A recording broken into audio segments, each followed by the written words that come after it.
മൂന്നാറിൽ വീണ്ടും പടയപ്പയുടെ ആക്രമണം. ഉദുമൽപേട്ട അന്തർ സംസ്ഥാന പാതയിൽ കാട്ടാന വിനോദസഞ്ചാരികളുടെ കാർ തകർത്തു. യാത്രക്കാർ ഓടി രക്ഷപ്പെട്ടതിനാൽ അപകടം ഒഴിവായി. ആന്ധ്രാപ്രദേശിൽ നിന്നുള്ള വിനോദസഞ്ചാരികളുടെ വാഹനമാണ് പടയപ്പ ആക്രമിച്ചത്. സന്ദീപ് രാജക്കാട് തുടർന്നു. സന്ദീപ്, സാധാരണഗതിയിൽ നമ്മൾ ഇടുക്കിയിലൂടെ സഞ്ചരിക്കുന്ന സമയത്ത് കാട്ടാനകൾ റോഡിൽ കാണാറുണ്ട്.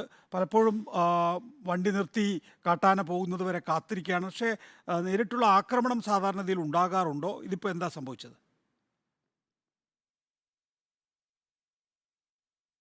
നികേഷ് കുമാർ, തീർച്ചയായിട്ടും ഈ കാട്ടാന ശല്യം വർദ്ധിച്ചു വരുന്ന ഒരു സാഹചര്യം കൂടി നിലനിൽക്കുന്നുണ്ട്. പ്രത്യേകിച്ച് ഈ പടയപ്പ ഈ അടുത്ത നാളുകളിലായിട്ട് വാഹനങ്ങൾക്ക് നേരെയുള്ള ആക്രമണം നിരന്തരമായി തുടരുന്ന ഒരു സ്ഥിതിയുണ്ട്. അതിൽ ഏറ്റവും ഒടുവിലത്തെ സംഭവമാണ് ഇന്ന് പുലർച്ചയോട് കൂടി ഏതാണ്ട് 4:30 കൂടിയാണ് ആന്ധ്രാപ്രദേശിൽ നിന്നെത്തിയ ഈ വിനോദസഞ്ചാരികളുടെ വാഹനത്തിന് നേരെ ആക്രമണം അഴിച്ചുവിടുന്നത്.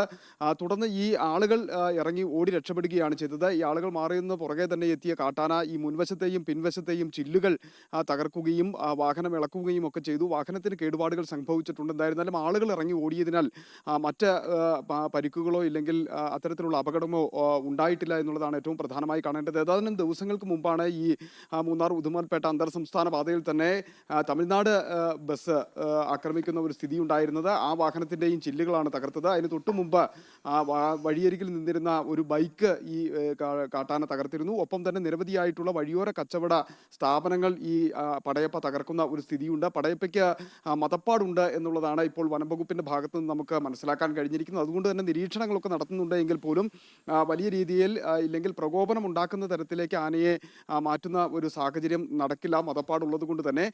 എന്നിരുന്നാലും ആനയെ നിരീക്ഷിച്ചു വരുന്നുണ്ട്. എന്തായിരുന്നാലും വലിയ രീതിയിലുള്ള ശല്യം ഉണ്ടാകുന്ന ഒരു സ്ഥിതിയും ഇപ്പോൾ നിലനിൽക്കുന്നുണ്ട്. പടയപ്പയുടെ ആക്രമണം വാഹനത്തിന് നേരെ വിശദാംശങ്ങൾ നൽകുകയായിരുന്നു സന്ദീപ് രാജാക്കാട്.